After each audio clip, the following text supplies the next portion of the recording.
You're listening to Punisher Waterfowls, the Union 0430 podcast. Brought to you by Real Geese Decoys, the most technologically advanced silhouette decoy on the market. First Light, the best hunting gear on the planet. Go farther, stay longer. And Ducklander Calls, tradition, education, and quality. Built to hunt. Boys, tell me. So first off, I got to preface this. This show, we're recording it today. Today is what? The 6th. What are we? Saturday? Yeah, 6th. Yes, Saturday the 6th. Yeah, so we're the 6th of September, Saturday, recording this show. This show is not going to be available for another week and a half, 2 weeks, right? So this particular item is probably going to be well past the news cycle. But please tell me, Drew and Craig, please tell me you've seen the video from the Phillies game last night. Yeah. Dude, Yeah. that woman is about to become, so anybody that's listening that hasn't seen it, so there was a Phillies game last night, Philadelphia Phillies. A dude hit a home run. It was into a bunch of empty chairs. Everybody runs to try to grab the ball. A dad gets it, grabs it, walks over, gives it to his son, puts it in his son's glove. The son is loving it. The backstory to this is that it's the son's birthday weekend. The dad is so happy. He's giving the son the baseball. The son is jacked up, and out comes Karen from yes, the fucking flank. And she's flanking, buddy, and she's coming out, and she's just losing her shit because she thinks that this dude stole the ball from her, right? And you can watch the video. Like there was at least 10 hands in there trying to get this ball. The dad come out. He was lucky, lucky guy got the ball. Anyways, this miss is losing her mind at him. And the dad's like, and good on him, because I think the dad set an incredible example for his son and just said, here, take the fucking ball. It's not worth it. And if you're going to feel better because you get the ball, then you take it. And I think he taught his son a very, very valuable lesson right there. The best is that the Phillies management seen this. They sent one of their interns out. She shows up with a basket of stuff from the Phillies. That's what I loved. That's what I like. Yeah. The guy that hit the home run, he invites the kid down into the clubhouse. He signs a bat for him, signs a ball for him. Meanwhile, this woman, she's getting roasted everywhere on social media now. Spit roasted, rotisserie style. Dude. Oh my God. Yes. On Twitter, because they're ruthless on Twitter, and they're like, let's make this woman famous right now. And it's just gone everywhere. And now all these different camera angles are coming in from the phones, and there's audio attached, like her talking to the dad. Oh, buddy, it is insane. So my lesson, the lesson you pull from this is that you can be an asshole all you want, but there's a fucking camera on you at all times. Somebody is capturing your moment. And if you think you can get away with being an asshole and not getting caught, yeah, sorry. Oh, buddy, listen, like karma is ruthless, and now it has delivery, and it's called the internet. So, like, oh my gosh, I saw that, and I was like, oh my gosh, because all I saw was that the Phillies gave him all the stuff, right? Like, I saw the dad give it up, and I was like, ooh, I don't know if I would have done that, but I applaud you, incredible human being, right? Like, good for you. And then I saw everything the Phillies did, and I was like, all right, cool. My faith in humanity restored, right? Yeah. And then I thought about that Karen, and I started to see all the memes, and I was like, oh, sweetie, I wish you well. Go with God, because there is no one on this planet that can save you from the internet.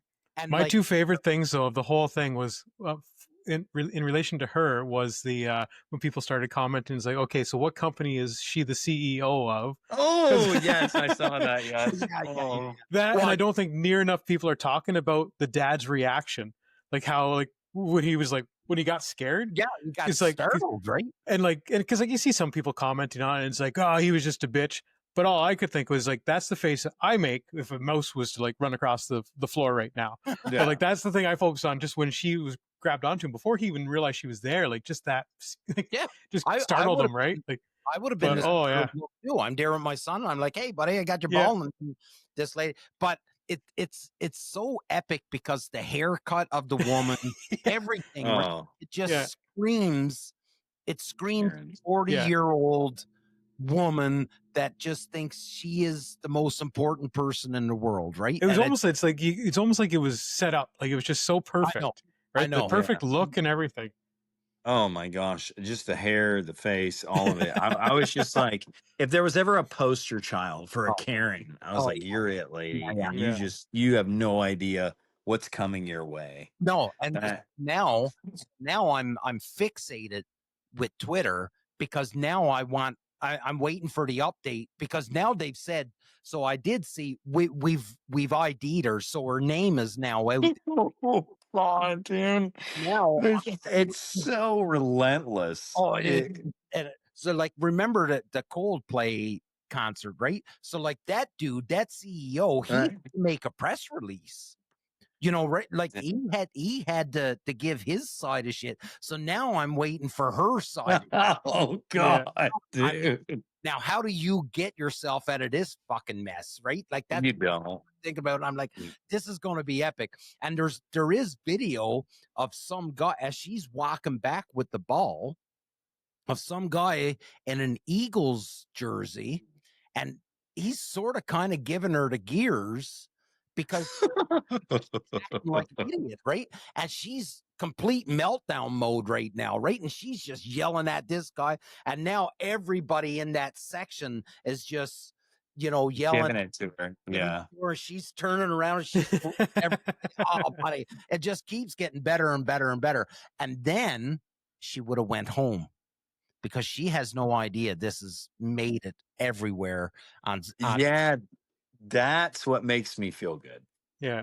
so She was at home and her phone's just going crazy, right? Yeah, just a ping, ping, ping, ping, ping, ping, ping.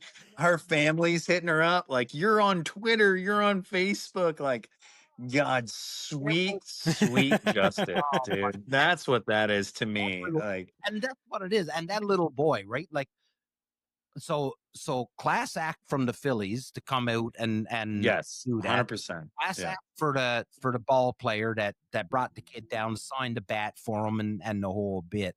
I think an excellent example that the dad said, "Hey, listen, I'm not going to do this with you, crazy lady. Take the fucking ball. It's not that important to me." But then, like you said, karma is a boomerang. It's going to come to get you. I thought it was awesome. And that was what I seen this morning when I got up and I just said, fuck, here we go. This is a great Saturday morning with some great material to talk about. Dude, can you imagine waking up from your bed after you were a complete and total bitch? Yeah. And like your face is all over the internet. Your whole family's hitting you up on Facebook because you were a dick. You know what I mean? Like that cannot feel good. Well, Like, and the thing is that, in the moment, she thinks she's right. Right? Because obviously she wouldn't have done it if she thought she was wrong. So she thinks she's right. She's got the ball. She's feeling like, she won. She won. She's king of Turd Mountain, right? So I like it. All right. Yeah. right? Like so she's got the ball. She won. That mean man. I got the ball from the mean man. I got it. It's in my pocket. I go home, pour up my glass of rosé because apparently that's what Karens drink, and poured her glass of fucking rosé, and then went to bed. And then the next morning, her phone explodes. from her old high school boyfriend that just said, "I just seen you again." Yep. And life God. as we know it for that woman is now done. Oh yeah. Live and die by the fucking social media. Like, oh boy. Her work email has exploded. It is just nuclear, just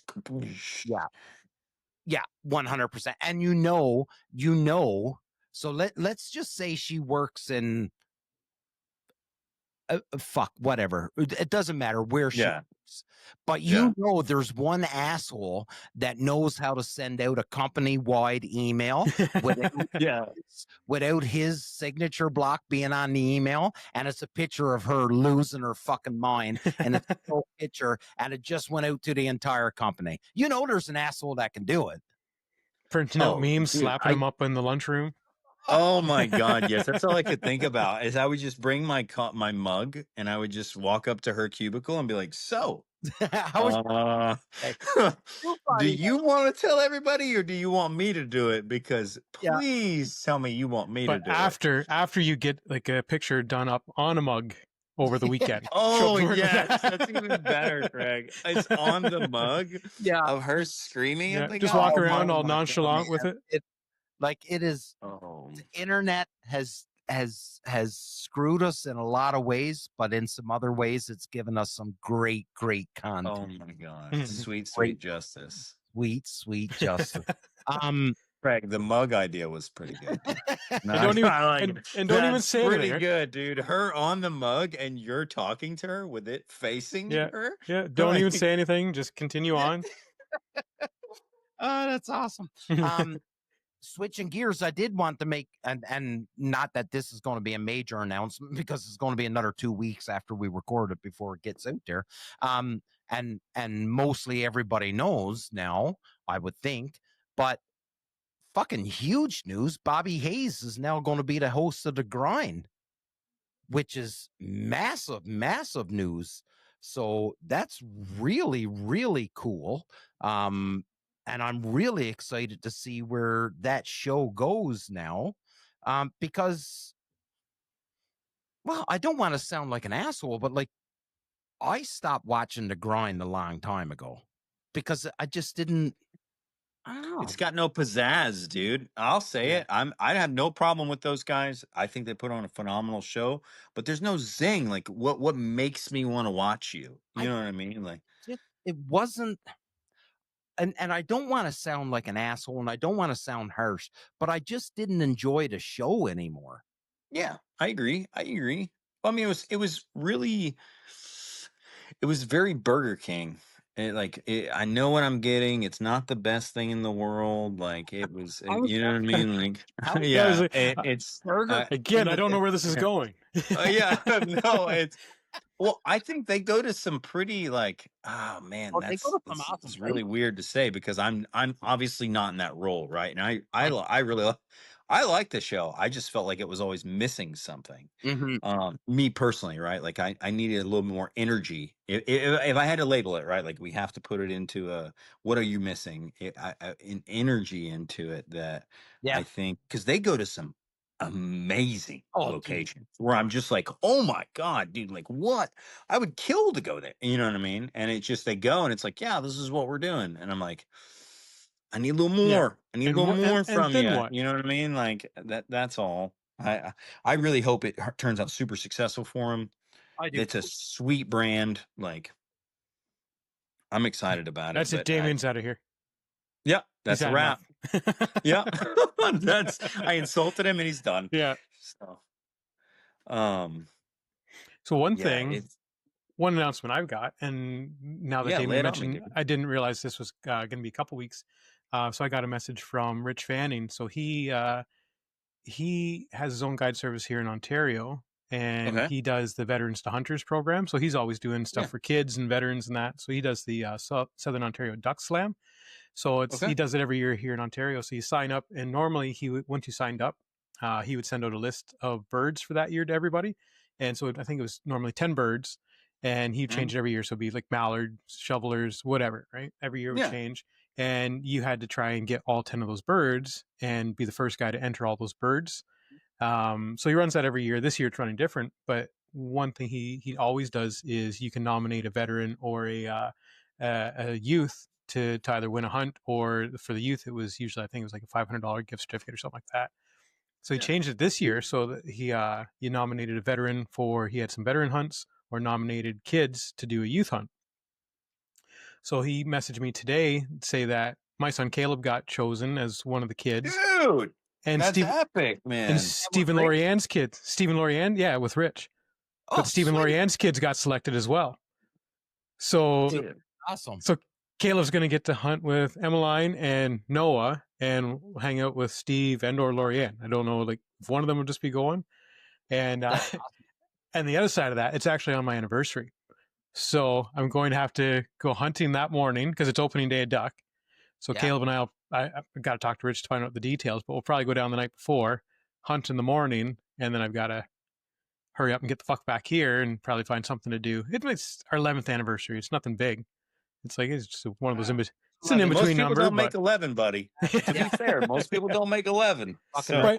But there was one year I came back from one of the camps. I can't remember what it was. And then I came back from, I can't remember if it was one of the Punisher camps or one of the Go Hunt Birds camps. But then, of course, I had a taste in my mouth to just get out, do more bird hunting. And so I ended up going out on, like, just on my own the day of our anniversary. I just jumped out, took the canoe, went, and I think I shot a hooded merganser. So I skipped out on my anniversary to shoot one hooded merganser that day. I will say I am pretty lucky because my wife is very, very cheap. She doesn't like to spend money. So when it comes to anniversaries, birthdays, Valentine's Day, like, we don't do fuck all. Because she doesn't want that's a dream for most men. You realize that, right? Like, that's a dream. Now, I will say, over the last 3 years, the refuge at the Toronto Sportsman Show has always happened on her birthday. And last year, I forgot to get a cake. All she wanted was a fucking cake. She could care less if I was there, but I didn't have a cake. I heard one job. But you did show up this time. Man. One job, exactly. I had one job, get a goddamn cake, and I didn't do that. And buddy, I heard it too. And Carrie and I are the same. It's like we just do shit all the time, anyways. It's like it's like we're like that, like with Valentine's Day and shit like that too. It's like if we want to do something throughout the year, we're gonna do it. We're not waiting for anniversary or Valentine's Day or something. At the time, and she's looking at me. She's like, "You didn't get her a cake," and I'm like, "So here I've got an 18-year-old daughter. I'm trying to show her what a man should be like." And you forgot the cake? Yeah. Not the cake. Yeah. So when she starts dating some meth head, it's your fault. Yeah. That was a big jump, Craig. Can we just that was a you cake failed. And a meth head? Like, there's a lot of... It's all downhill from there. There's a lot of room between a meth head and a cake, Craig. I'm gonna be honest. Today I was like, so I think let's not experiment with city boys. I was like, so don't get hooked up with a city boy. I was like, you need to find a farmer, like a farmer's kid or somebody that's out in the fucking woods or something. Like a respectable human. Yeah, like don't bring in no skinny jean fucking hair bun dude to the house. I was like, oh God, we're probably not going to get along. Like we're probably on opposite ends. Although keep in mind, she's not that far from Dunnville. Dunnville's a small town. There's lots of farm boys there. You saw what happened to my dog when my dog went to Dunnville. Is the exception. She's not allowed to get anybody from Dunnville. Absolutely not. If she brings home a dude and I say, "Where are you from?" and he says Dunnville, I'm like, get out. Yeah. Yeah, you take your dog to Dunnville, it even becomes a dirtbag. So. I kid. I know there's some people from Dunnville still listening to this, so you're all right, I guess. Yeah, as you guys get a lot of angry hate mail. Oh, dude, that's an interesting question. Do you guys get hate mail for your podcast? Do people message you and they're like, "Dude, I don't like what you're doing"? Like, I'm curious, like, because No, oh, go ahead. No, please. no, go for it. Go finish your thought. I was gonna say I've been on a couple different podcasts now, and I've gotten a little bit of hate, and I'm like really interested to like. It Really? fascinates me. Yeah, well, it fascinates me because it's like people make fun of either the way I talk or like everyone. Duck hunting is like fishing, right? Like everyone has their way of doing it. Like you guys' ways very different than what mine is. You know what I mean? Or what? And I was like, damn, you're gonna use the internet to make fun of me behind a screen, so that you know what I mean, like safely. Yeah. Like because, and I was like blown away. I was like, what is wrong with you to make you think that it's acceptable to do that? I Yeah. was just curious if you guys ever experienced that. Well, I like personally, I haven't. Like I've had fellas tell me, I wish you didn't get into the politics of stuff. Like politics, like conservatives, liberals, Republicans. Ah, okay, Like I've had yeah. fellas say, like, I wish you would cut that out. I've had some people say, I love the swearing. I've had some people say I don't like the swearing. Okay. Not, but I will say this, that if somebody, and maybe people, and I'm not encouraging people to start fucking sending me hate mail. But I have no problem that if it's ridiculous, I'll call you out on the show and I'll say, well, hey, listen, Jimbo from fucking Niagara called me and he's upset because it is. Like I'll publicly shame you. Like I really don't care.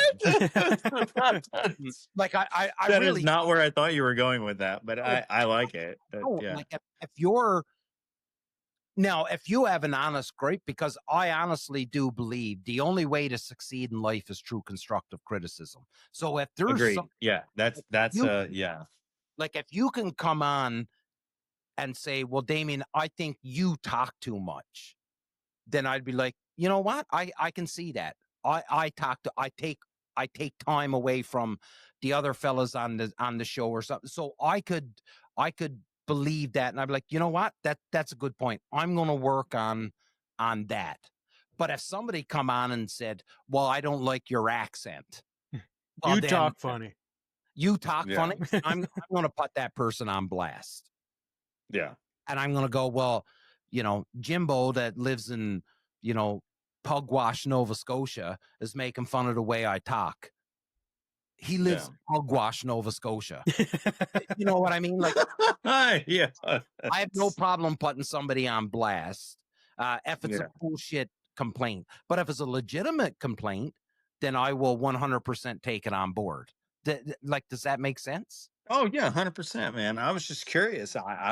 Anybody ever? Greg, what do you think, dude? I've never obviously there's little to no reason for anybody to reach out to me for anything, but like I think it's just ridiculous the amount of importance people think that they have, that somebody needs to hear what they have to say. Like to message you and say anything about the way you speak or your accent or anything. Like, what the fuck do you have not going on in your life that you've got time to bother with that bullshit? Yeah, like, and it's like, dude, keeping you awake at night that Drew talks. Like, I personally, I don't see anything wrong with the way you talk. No. It just blew me away. My thought process was the same as Craig. I was like, bro, you just spent like 5 minutes of your life messaging me. I'm a fucking nobody. Like, what are you doing? Like, did you not get your ass whooped as a kid to like realize that you can say this over the internet and we're not face to face? You know what I mean? Like, that was my reaction, because I was like, damn, bro.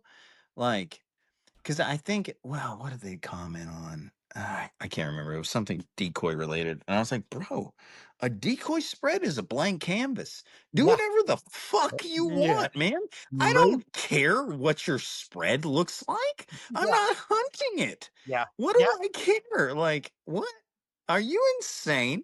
Yeah. Like, that's a legitimate question. You know what I mean? Like, well, and it's like, and even that, it's like if they're reaching out to you for something like that, and you've already said like everybody's got their different way, and we've talked about before. It's like something that you're doing here is different than what's going on there. But for somebody to sit there and listen and be like, "No, you're wrong. That's not how you do it." Well, like you know, if you're going to reach out, have a discussion, say, hey, this is what I would do. Like, get a conversation going. Don't just be a dickhead and just reach out to just tell somebody they're wrong. Just again, to fucking hear yourself talk. Like, that's like, No, and it's like, we've talked about this before. I don't tend to swear a lot on the podcast. So yeah. hold on. And, do you have to go? No. Carrie just didn't. She thought we were in the after hours chat. So she's interrupting. See, now she's interrupting. But no, it's like, so like normally, like, yeah, I don't swear a lot, but just the fact that like now you've got me riled up to be like, why are you that fucking idiot that has to reach out and just to just provide something completely useless again, just to hear yourself?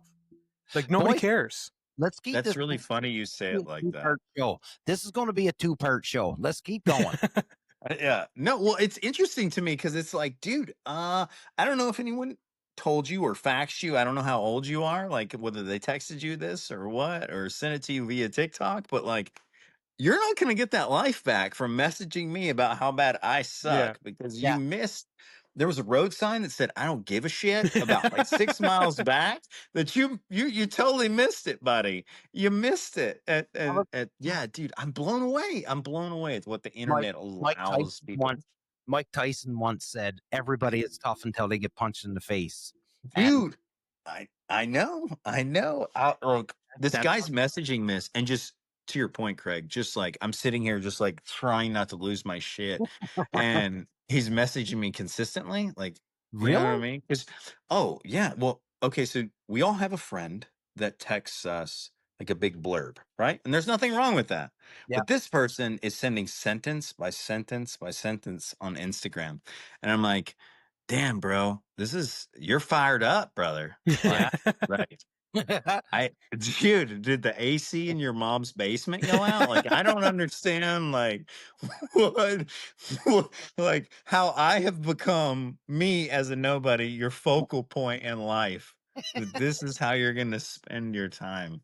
But yeah, I just wanted to ask because that happened like, I don't know, man, like 2 or 3 weeks ago. And I was just like, bro, this is how you're going to spend your time texting me?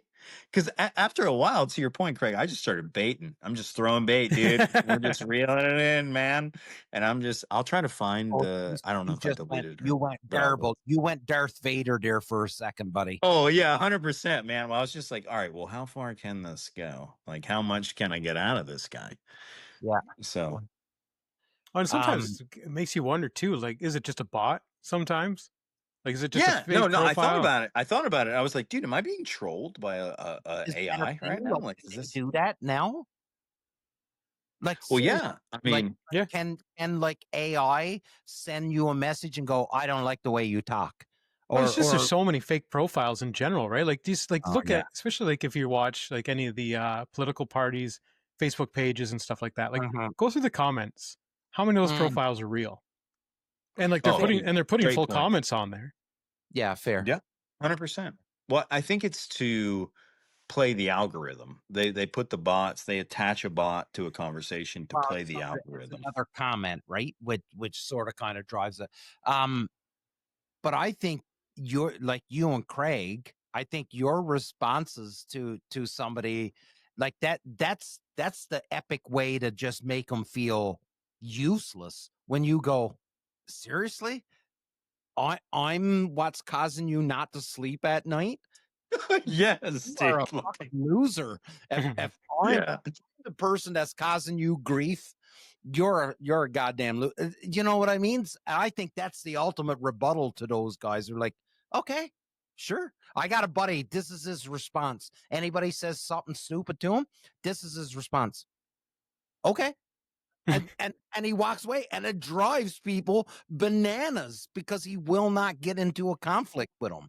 He's like, well, this is what he does. What's this? He's like, oh. And then he just walks away, right? Like I just don't get like I don't know if the three of us will ever understand it. I just like I'm having a hard time understanding. Does that make you feel good? Is that what, like, you know what I mean? Like, is that what gets you going, buddy? So If so, I wish you well, because that's a long and lonely road, buddy. So, how many times? And this is by no means a slight against anybody I've ever hunted with. And when I say this statement, it's usually with fellas that I've hunted with a lot, and I know them very, very well. The absolute last thing I will argue with somebody on a hunt is decoy placement. I will start to place decoys, and if somebody comes and says, no, don't put them there, let's put them here, I will 100% go, okay, sure. Where do you want them? I will not get into an argument over decoy placement whatsoever, under no circumstance, unless you're putting them on the wrong side of the wind. I am not gonna. that's fair. I That's am fair. not gonna fucking say, Okay. who am I to tell you that your decoy placement is wrong? I don't know what I'm doing most days. I honestly don't. Like, and I'll even give you an example. I will, because I can be a bit thick at times and I forget shit. When I'm doing decoy placement, I will always remember split your ponytail. And somebody had said that to me a long time ago. If you're sitting your decoys, make sure the wind is splitting your ponytail. And I'm like, okay, yeah, because if the wind is in your back, that's the way you want it to be. And I will literally, I'll be sizing things up. Well, this is the birds and all this stuff. And I'll be like, wait a second, hold on. The wind split my ponytail. Oh shit, we're all wrong, boys. We got to go this way. Like, I have no problem. Yeah. I know what I'm doing most days. So I'm not going to fucking get into an argument with you on decoy placement at all. Ever. Never. Not happening. Craig, what do you think, dude? Like, I don't. You just go with the flow, Craig, or no? Well, for me, usually I'm going to be the least knowledgeable person on a hunt, anyways. So it's like usually I'm just asking, like, where do you want stuff? I'm just following along. Yeah, and yeah, like for me, it's still just trial and error. Yeah. Well, all right. First off, God bless both of you, because the guys that actually lay spreads, like the doers, dude, God bless them, because it makes life so much easier. Yeah, I'm just there to when you carry lay decoys. big spreads. You know what I mean? Like, honest to God, like I think a lot of people get too fixated on who's the guy directing, but I would argue Damien's spot on, dude. It changes every day, like what the spread looks like. And it's like fishing. There's 96 ways to do this right now, guys. Like, you know what I mean? Do you have a decent kill hole? Like, where's the wind, to Damien's point? Like, where's the wind? Okay, cool. You know, like, if it makes sense to you, rock it, dude. If it doesn't work, guess what? You learn something, because that is hunting. How many times? Don't know if you know that. You know what I mean? But like, how many times that you guys said these words or heard somebody in your group say these words? Every time I hunt, I learn something new, because every time I go out, I learn something.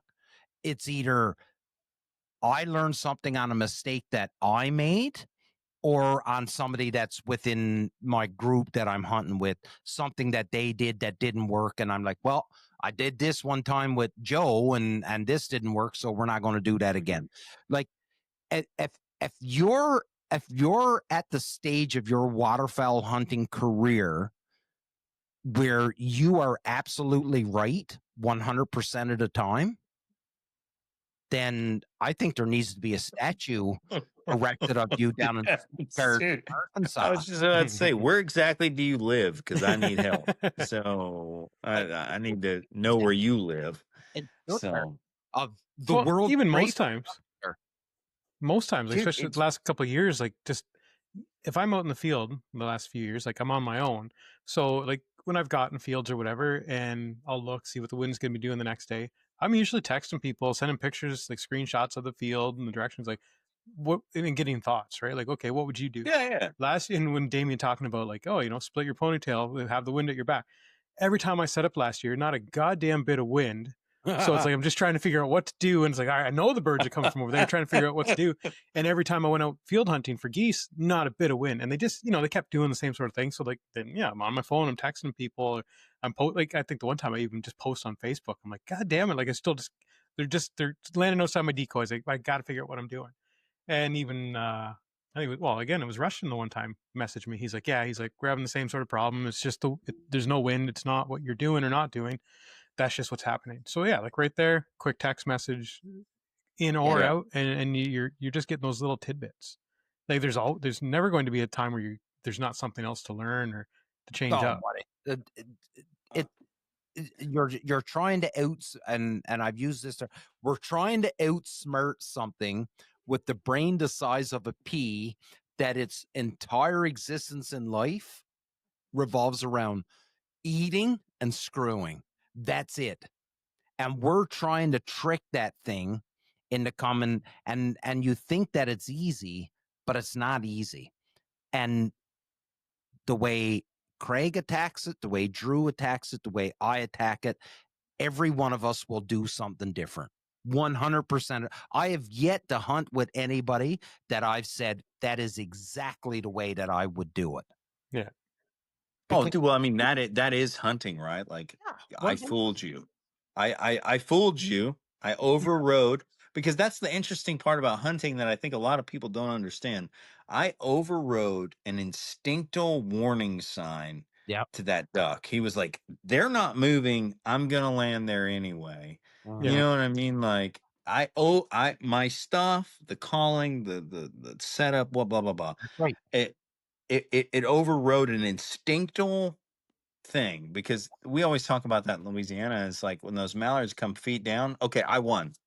Yeah, I beat you. Mm-hmm. Now I'm going to shoot you and eat you. That's really what it's about, right? And I think it's so fascinating that people don't realize that there is hunting, all hunting, I'm sure, but like hunting ducks is a layered cake, much like at a wedding. Because you brought that up earlier, Craig. It made me think about it. Like, it's a wedding cake. There are so many layers, right? And it's up to you. How high do you want to make the cake, right? Like, it's completely, because when the person messaged me, to the point earlier, like, I was like, where did you get hung up? What layer did you not? You know what I mean? Like, what, you made it 2 layers and you freaked out, or did you do 3, or did we? You know what I mean?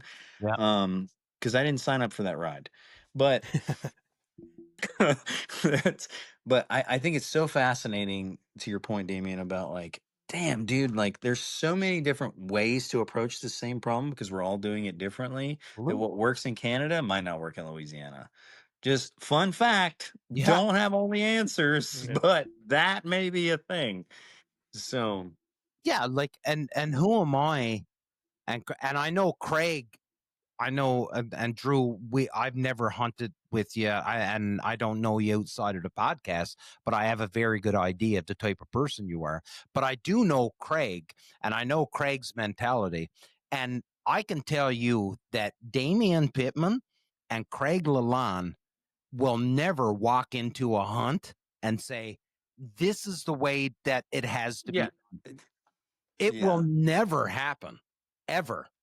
The only time I pipe up, and I've done this, and I've done it a lot. The only time I pipe up is when you're hunting with the fellas that love to hear themselves call. And I'll tell. yes, yeah, Okay. Yeah. All right, that's fair. That's fair. You're doing nothing. You're scaring birds away. Yeah, That's the only time I will fucking pipe in my opinion on anything. It'll be like, boys, put the fucking calls away. Like, you're doing yeah. That's the only time I will speak. Yeah, that's, well, I mean, yeah, that's a good time to speak, though, amigo. That's yeah, where it's just like you're at the other end of the blind and you're like, get a fucking load of this guy. Do you? So yeah, old Picasso down there at the end, to give it a rest, buddy. Yeah. Hey, Mr. Robertson. Yeah, you can tuck that one away for the rest of the go ahead and just stop touching your lanyard, please. But like, dude, okay, so fun fact, while we're just bouncing all over the place, what would it take to get you guys in the States to hunt? I was thinking about this the other day. You two and Phil, because we need Phil's grumpy comedic relief, right? Like I don't want to leave Phil out because I've talked to Phil before too. Well, so wait, what would it take to get you guys to the States? It's going to be hard to pull Philly down, and I'll tell you why. Because Philly he's got a trip planned to Saskatchewan this fall, and Phil's still got 2 fairly young kids and that are into a ton of activities and stuff. So he's going to go to Saskatchewan. He's going to hunt. He's not going to want to go on another big trip where he's leaving home. Right now. Okay. So that's 2025 in the books for him. Right. So then we're talking 2026. I will say this, Phil's wife isn't a hunter. Right. So, so that's there. Now, Craig is a little bit more flexible and able to go. Craig's wife is a hunter, and she sort of gets it. When there's an opportunity, you can't pass up this opportunity, right? Like, that's her brainwave. My wife, I done 20 years of being deployed and being all over the fucking world. My wife wants me out of the house as much as I can be. So she's always like, yeah, go. I really don't care. Actually, I said to her today, I was like, are you happy that I'm leaving for Saskatchewan for 2 months? And this is what she said to me. She was like, I'm not happy that you're leaving for 2 months because I'm going to miss you, but I am very happy that the kitchen and the island and the bedroom is going to be tidy. That's what she said to me. And I was like, no, that's fair. She's like, I don't want you to leave. She said, but the house is going to be tidier when you're away. Okay. Yeah. Usually all you need to get me somewhere is a date. Yeah. It's like Carrie works from home almost like probably 99% of the time. The boys don't have a ton of extracurriculars, especially once we get Maverick shipped off to dog school. I've got nothing. Like we've got one trip to Lake St. Clair for like a day. Other than that, anytime. There though. Okay. So November. So I'm coming back from Saskatchewan somewhere end of October, first week in November. Okay. The Easton Waterfowl Festival, which happens in Maryland, is happening somewhere around the 16th of November. I am going to try my best to have a Punisher Waterfowl booth in Easton at the Waterfowl Festival. And that's when? When did you say that is? I think it's somewhere around the 16th of November. Okay. So, I'm looking for something to write with. Okay. The proximity of Maryland to North Carolina. Roughly 5 hours. Which is, that gets you... That's nothing. It's nothing. Quarter of the way around Ontario. Well, especially once you leave Ontario and you get all the way to Maryland, what's another 5 hours? Yeah, 100%. So no. Well, I'll come to you. You don't have to come to me. Oh, buddy, my point. You're welcome up here. Well, that's my thing. That's what I told my wife the other day. I was like, "So, what are your thoughts on Canada?" And she was like, "When?" And I was like, "Depends on when a migratory bird makes its way south." And she was just like, Well, okay. So here's my idea. All right, I'm just going to toss it out there. I thought about this today when I was scouting for geese. Yeah.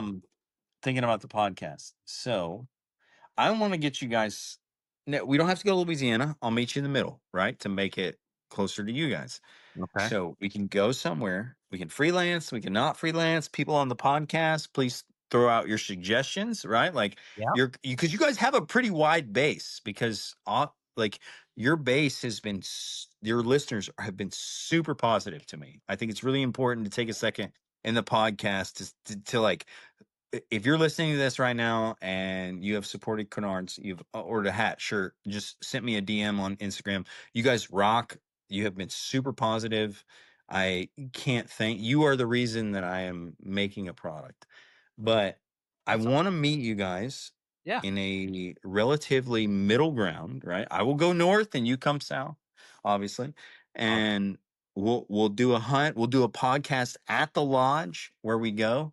You know what I mean? Like it can be like a destination podcast. Maybe we can raffle something online for somebody, and I can mail it.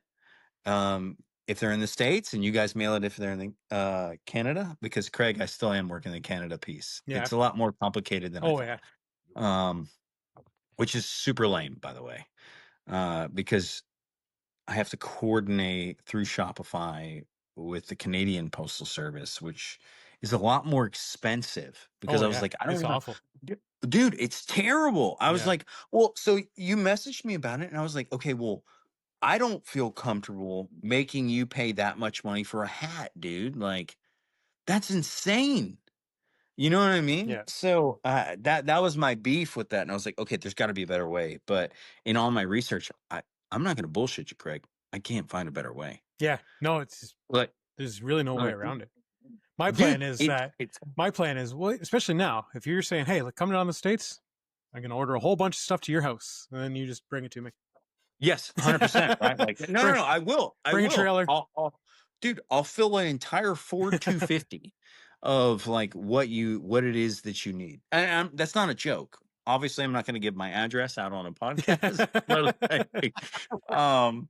that I will definitely bring you stuff. But I thought about it today when I was scouting for Canada geese here in North Carolina, that I want to bring you guys down. I want to do a destination podcast. Yep. We can do a Canard Punisher raffle, right? If it's in your neck of the woods, you mail it. I'll hand it to you there, and then we can do, and it could be a cool thing that we can run. So we're locked in for 2025. 2026 is going to be the first annual time that we'll do it, and then we'll just try to keep it going. We'll just meet for a hunt.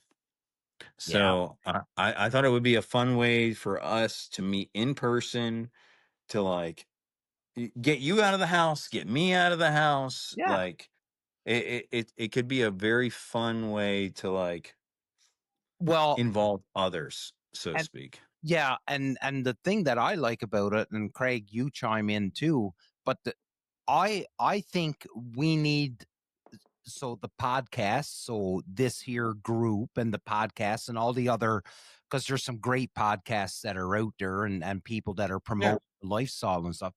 I think that if we can show the relationships you make through, I'm in Ontario, you're in North Carolina, you're in Texas, you're in Washington State. Yeah, dude. Saskatchewan. If we can, if a podcast or a brand can pull people together, because Craig, you've said it. I've heard Craig say it so many times, that because we done maybe 125 episodes before Craig came on the show, and Craig used to say all the time, Damien, I can't believe the people you bring on. Like, these are people that I've been following for years, and they're just regular dudes. Yeah. Yeah. And I think we need to showcase more that we're just people that just want to hunt. Oh, dude. Well, I just think we have this shared passion, and then like these brands are built around this passion. It brings us together. Dude, we would have, like, what are the chances that us three met? To include Phil too, us four. 0. Like, right? Like, outside because of duck hunting, we all met. And then we're gonna meet in some random spot to hunt together and talk shit to each other. Yeah. You know what I mean? Like, are you nuts? Like, what are the chances? Like, I just think it would be it would be some comedic relief to show that. Well, I think it would be funny, because I think if you secret mic'd it, that'd be the best. The banter would just, the dirty jokes would just be rampant. And it'd be a scenario. There's a lot of ways that we could do that, because you can invite fans too, because you guys have some pretty hardcore people that listen to your podcast, because they've messaged me. But because we're talking over a year out, then it can be exactly that. We can make it and it doesn't have to be this monstrosity of a thing, but it can be something that is planned properly and in detailed, that it is exactly what we want it to be. Hey, listen, we're going to meet in Missouri, and we're just going to hunt some ducks. And 100%. And here's my thing: is I don't even give a shit if we come up on the big double goose egg, 0 ducks, right? I want to be able to look left at Craig and be like, "Well, that was a fucking bad idea." You know what I mean? Like that. Who's Phil's idea about that decoy spread was terrible. or Nobody put Phil in charge anymore. Just let him be angry in the corner. We're gonna set the decoys. So yeah, that I think the play-by-play of that scenario would be podcast gold. Oh yeah. So the hours of raw footage would be amazing. Oh my gosh. Well, we could also, to be fair, like in the world of content, my God, all right, I get it, whoever's listening, but in the world of content, we could get a lot of pictures and do things of the week. No kidding. Like we really could. Like just everybody takes a day, you're on the camera. That's the way it works. You know what I mean? Just like Tuesday's my day, Wednesday it's you, Damien. Thursday is you, Craig. So I'm extremely lucky because my kids are older, so I can fuck it. As long as the rule in my house is that, hey, listen, you can go do whatever you want when it comes to hunting, as long as you're not taking it at a family bank account. No. So if that's fair. That's fair. Well, okay, so that's all right. You go fucking do whatever you want. That's pretty much the way it is in my house. So I caveat that with, then I will try to find us something. Please look yourselves for 2026, but I will try to find something that works for everybody. Is there a month that works better than another for you? Would it be a snow goose in February where it's just like we go crazy? Like, is that it? Because we could get an Airbnb. I'll throw in a Mississippi pot roast in the crock pot. We'll go hunt. We'll come back. We have fresh, hot food. We don't have to worry about it. The whiskey flows from the heavens. It's up to you guys. That would like, be you good. tell me. That would be Yeah, cool. Like be something different. Outside of the season, outside the season, and just that would be cool because, like for me, if that is if 2026, I'm still guiding, but if I'm still guiding, I can't go until end of November sort of deal, right? So February snow goose, like February snow goose in like Oklahoma or something like that. Like, now I'm sure there's other states, but Oklahoma just jumped in my head. But a February snow goose hunt, that'd be pretty fun, Craig. Yeah.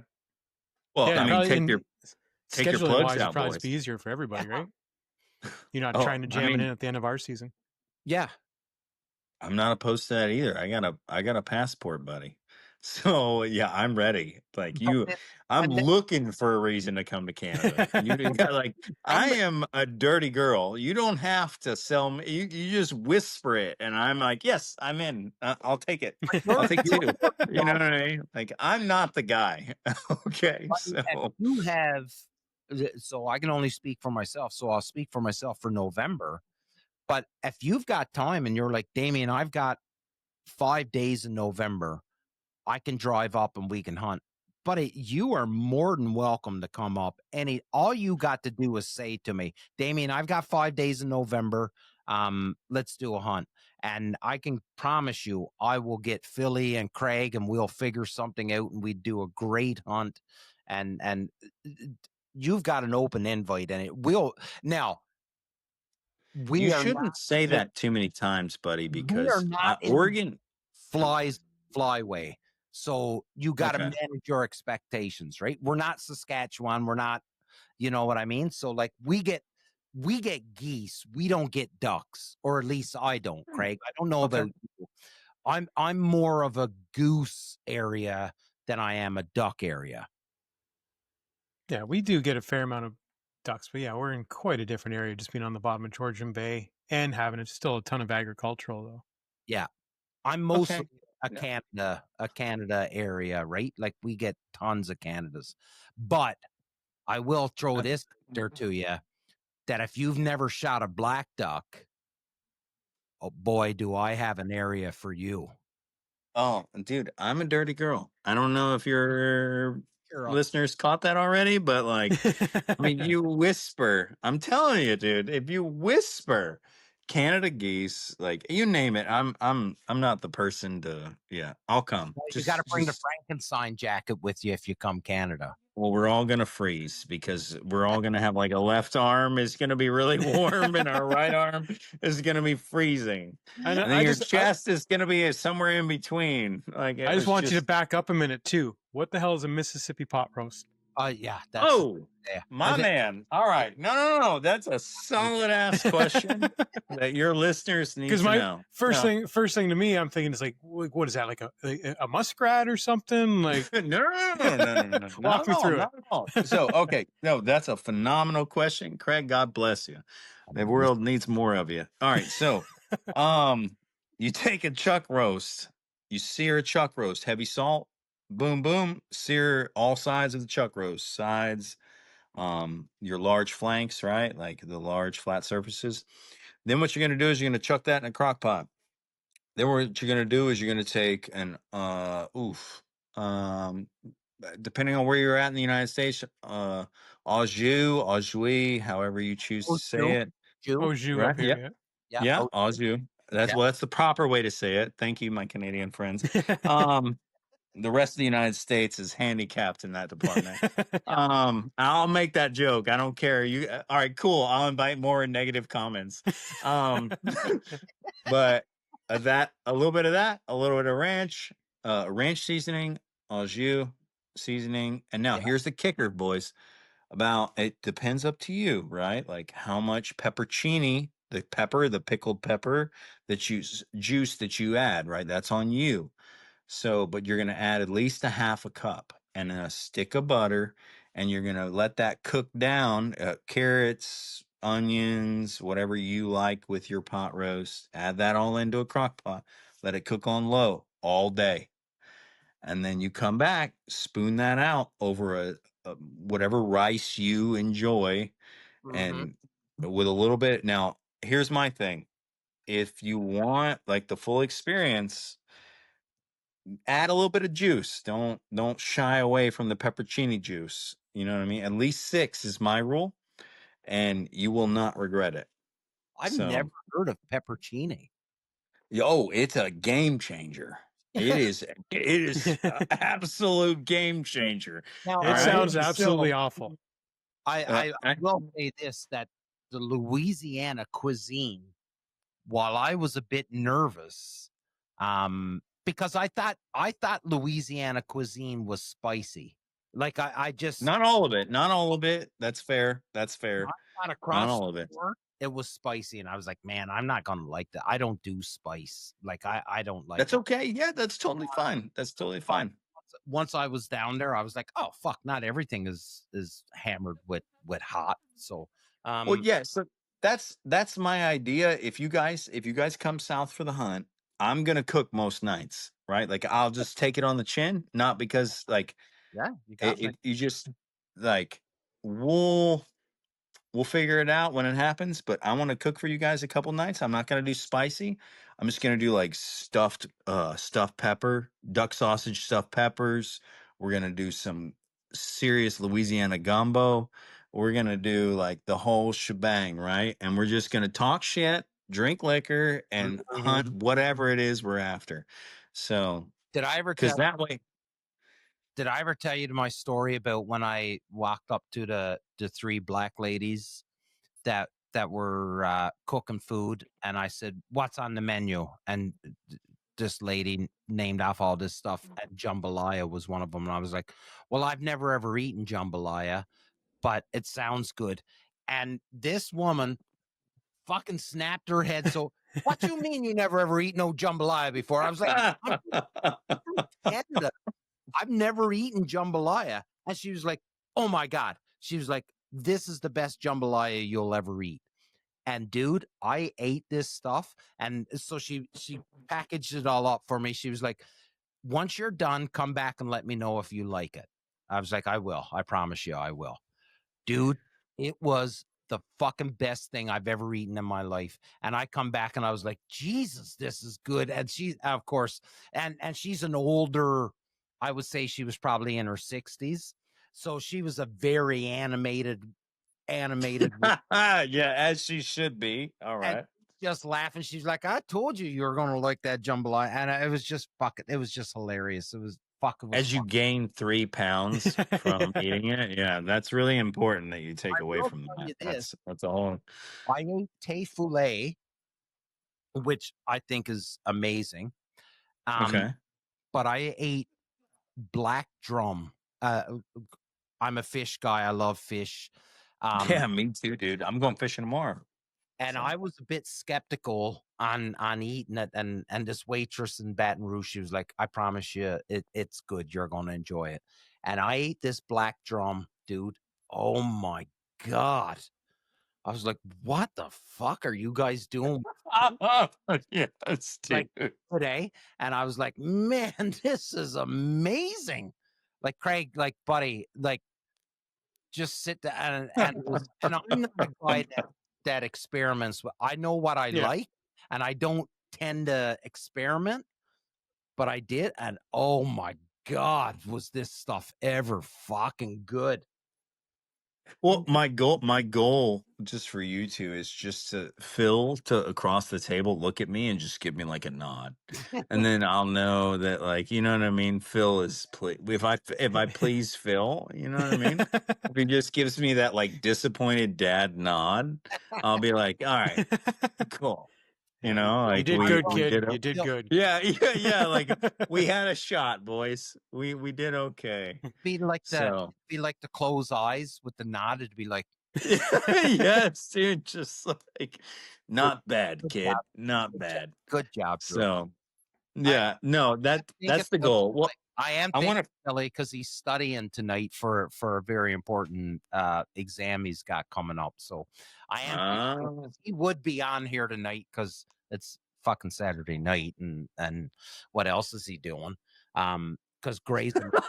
That's you beat me to the punch. I was literally about to say, what else?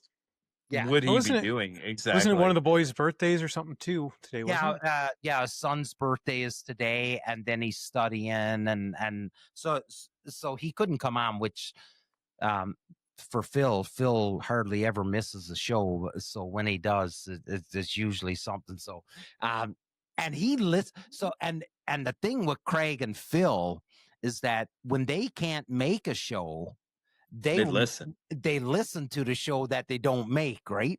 So now he's going to be listening to this, and I'm going to make this into 2 parts because we're almost 2 hours now. Oh my, I didn't even look. Oh yeah, you're right. Holy shit, dude. 1 hour and 57 minutes right now. So I'm going to split this. I'm going to make it into 2 episodes. So he's going to listen to the first one, and at some point he's going to go, those motherfuckers never mentioned me once. It's all been in the second half. Yeah. And then the second part's coming, and he was like, those motherfuckers are talking about me way too much. That's so true. Yeah. Yeah. Dude, yeah. So, okay. I will look up 2026 snow goose hunts for us.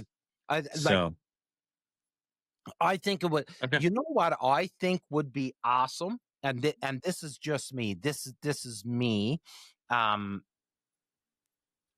Your friends that you're talking to, and I don't want to turn this into a business or a brand thing, because all that stuff could get checked at the door. Yep. But I know like Jordan Murdoch from Rig'em Right has been really good to you. So yes, Rig'em Right has been phenomenal. I'm not sure if they're listening, but like, I think it's really important to acknowledge the fact that Jordan has been absolutely incredible to me. A serious outdoor industry mentor. So sorry, I wanted to like Jordan Murdoch, a guy like Craig Mintz with Real Geese, a guy like you know what I mean, and your friends that you've met along the way that that have helped you, but you've never been able to do a face-to-face with. And if you could pull like that small group of fellas together, I just think it would be epic. And I will add, ladies, because Ashley Berta, just in case Ashley Berta is listening, I would love to have her come fucking hang out too. Just dude, is she the lady that you guys had on a while ago that was talking about like women's hunting and everything? Yep. Dude, I was talking to her on Instagram, man. She's cool as shit, dude. Yeah. She is like, she's a solid person in a male dominated world that can hold her own with any dude. And dude, this could get out of hand, boys. Oh, it could get out of hand. This could get really out of hand fast. But she's a great, for and I know there's a bunch of women that are out there hunting, and we've got a really good friend, Lori Ann Horse, up here in Canada, and Lori Ann does a fucking amazing job of bringing women into the outdoors. But Lori Ann up here and Ashley down south, and they're doing it. They're not doing it for the wrong reason. They're doing it for the right reasons. That makes sense, right? Yeah. You know what I mean? Like they're not. Yeah. They're not flopping out tits and you know what I mean? They're actual hunters. Well, it's the love of the sport, dude, is what it really boils down to. And they're genuinely helping other people. And genuinely helping other people, yes. Yeah. Well, you know what I mean? And that's what listen, I own a brand. I own a brand that I'm on social media and I'm trying to promote my brand. And I'm hoping that at some point a fucking $1 million makes it into my bank account. That's the ultimate goal. But I'm not going to pretend to be something that I'm not. And the one thing I am not an expert at duck hunting. There's 15-year-old kids that know more than what I know. But I think it is extremely important that you try to stay as humble as possible and you give credit where credit is due. And when you've got ladies like Lori Ann Horse and Ashley Berta, and you got guys like Jordan Murdoch and Craig Mintz and Bobby Hayes and all these guys that are doing it, not just for a fucking paycheck, but to grow the sport. And I know, Drew, you're the same way. Like you're not doing it because, hey, listen, yes, you want to make money, but you're not doing it to be this fucking massive. Oh, yeah. I could give a shit about being a billionaire, dude. Yeah. That was never in the cards. Yeah. Are we going to be? Probably not. Probably not. Yeah. Well, oh, dude, that's an interesting. Do you think? Okay, this is for both of you. Mm-hmm. And I know we just hit. I just now looked over 2 hours. We'll go for 3 hours. No, dude. I like. Do you guys think that? Oh man, I got posed this question the other day by a buddy. I don't know. He was referencing turkey hunting, not duck hunting. But do you think it is your responsibility, both of you, to steward the profession, we'll call it, the love, the passion, whatever you know what I mean? Like, do you think it's your purpose to show somebody else hunting? I think it's my responsibility. Yeah. I honestly do. I think it's my responsibility to sort of kind of say, hey, listen, I wear First Light clothes. It's expensive. Why? Yeah. I'm going to tell you that First Light is good clothes, but you do not need to wear First Light clothes to kill ducks. Facts. Right? Does that make sense? Yeah. No, dude, that's a fact. That's a fact. I guess you're saying, mate, my responsibility to promote the way of life and the thinking so that everybody thinks that they had the same opportunity as what I have to go out and hunt. So, you don't need to have a $3,000 shotgun. You don't have to have a trailer full of decoys. You don't have to have $5,000 worth of clothes. You don't have to own a $2,000 set of waders. Listen, I've got all these things. Yeah, I'm Jesus 50 years Christ, old. yeah. I'm 50 years old. No. When I was 20 years old, I had a pair of rubber boots with plastic bags in them because there was holes in them. And I bought a pair of waders from Canadian Tire that were $89 that leaked after the first fucking 4 hunts. And I was patching glue on them. That is where I think we failed, is that the younger generation, the newcomers, I think we set them up to make them think that they need to have all of this high-end shit in order to be successful. And you don't. Craig, I cut you off. No, I was just going to say, I think the only thing I think every single person who's a hunter, regardless of what type of hunting, the only responsibility I would put on everybody is to put out a positive portrayal of yourselves and just the hunting community in general. Beyond that, like, I don't want to put a responsibility on anybody to mentor somebody or to give somebody this or that. I think if you just keep it to the basics of put out a positive portrayal of yourself and the community, and then anything else on top of that's gravy, right? Yeah. Yeah. What do you think, Drew? Like, how did you answer that question? Yeah, dude, that was a great question. It's really interesting to hear both of your responses because, like, man, dude, I think you nailed it earlier when it was like, it's my responsibility to teach somebody else how to hunt. That's why when I was a guide, I always took kids because I wanted to make this incredible scenario where you enjoyed the moment, but you respected the animal. Right. Because like we've talked about this before on other podcasts with you guys. And what an incredible moment to share something that I hunted for at a table. Right.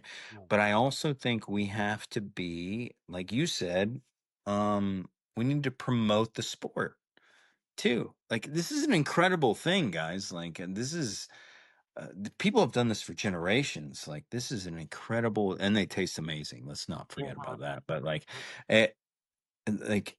our sport's going to disappear. People are attacking our sport from all directions. Yeah. Like, to your listeners, like, dude, bring somebody new every year because that's a goal. I go into every single season. I give them a hat. I give them a shirt. I'm just lucky because I'm like making this brand and I'm to get to do that. But I give them a hat and a shirt and I say, hey, I'm going to take you for a hunt. We're going to do this. And it's, dude, you have the opportunity to grow the sport. Please do it because we're disappearing. I don't know if you guys have ever looked at the numbers of how many people. I can only speak to the US, but like our numbers are dropping, which means we have less and less of a say. Yeah. So please bring somebody new. You dude, you nailed it.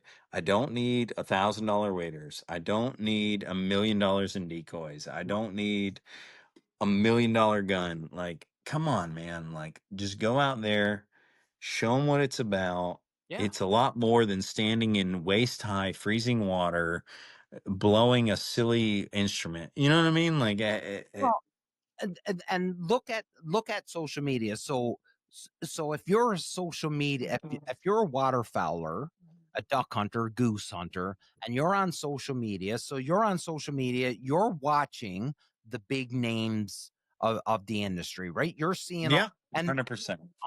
this is not a slight against anybody. Like, some of these guys, like these big brands, they need to get content in order to promote their their products the following year. So they'll go with a guide that promises to put them on birds and they can get content so that they can promote their products. Listen, the majority of the people out there, they're scraping by every day. They're trying to figure it out. Dude, I'm scraping by. Like, come on, man. Like, dude, I hear you. I found the field. I'm going to sit up like this, just like Craig's talking about, right? Well, I'm going to go give it a try. 99% of the waterfowlers are doing that. well, I'm gonna go give it. I got a field. I've got a hole. I've found some birds. This is my plan of attack. I think this is going to work. Maybe it will. Maybe it won't. Don't get fixated on what is being pushed by social media, because social media is very jaded in what's being shown to you, because the brands are showing you what they want you to see. And that, and dude, let's just call a spade a spade. You're seeing pile picks, dude. You're seeing tailgate shots. Absolutely. Like, come on, man. It's Like, not real life. It's not. Like, dude, do you know when I'm hunting on my own, do you know how many days I come home with 1 duck, 2 ducks? Nada, dude. How many days have you come home with the big goose egg, man?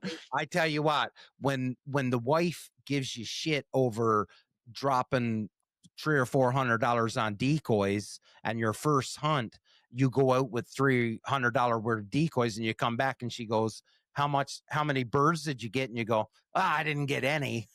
Yeah. Well, what'd you spend $400 or $300 on decoy? Well, like, it's a wall. That, you know what I mean? Like, just don't get so tied up with what social, and listen, I live and die by social media. I need social media to grow my brand. Yeah. But I'm not going to pretend to be this fucking amazing. I don't, like I said earlier, I don't know what I'm doing on most days. I don't.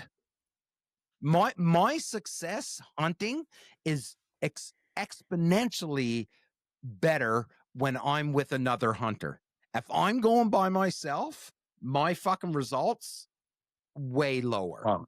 Yeah.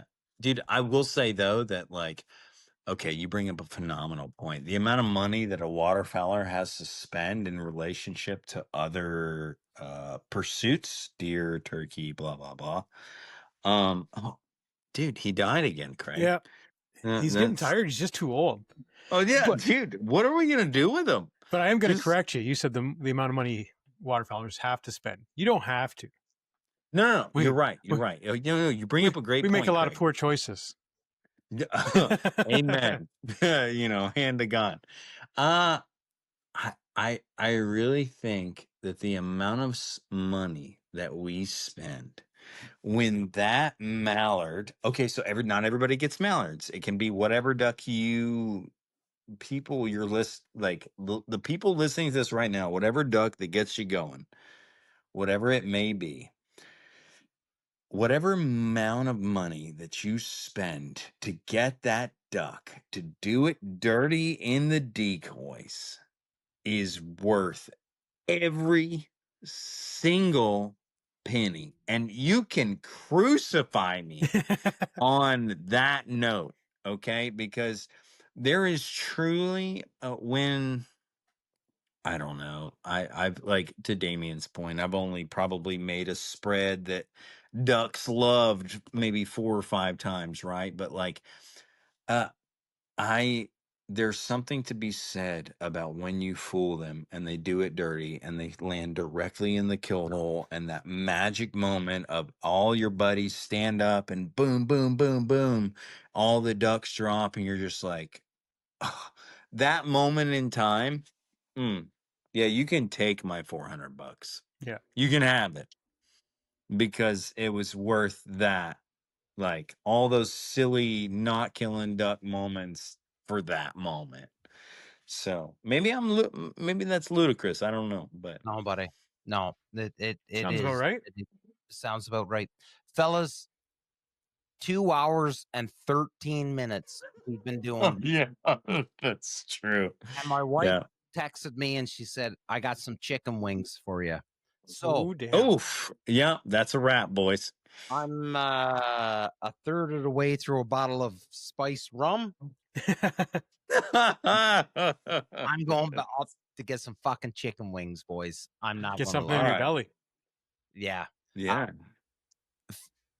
Drew, I let's do a round the table, and then I got a couple words that I want to say. Craig, to you first, my man. I just hope as season gets on and you guys start getting out there. Wishing you all the best. Damien, probably won't really talk to you much before you leave, but have a safe trip.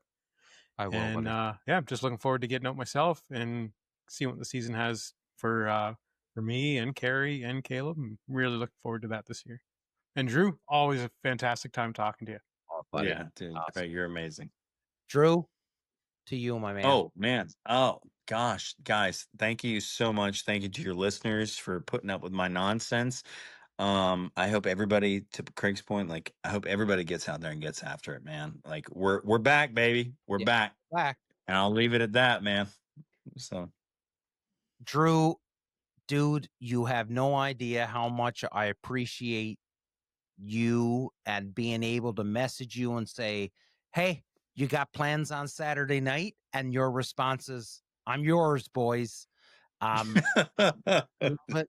and you've alluded to it, you're a dirty girl. So that's so true. And I will say this, that after the last time you were on the show, Craig messaged me and Craig said, if we ever need somebody else to come on as a host of this show, please consider Drew Smith. And I was like, you're 100%. You are our brainwave.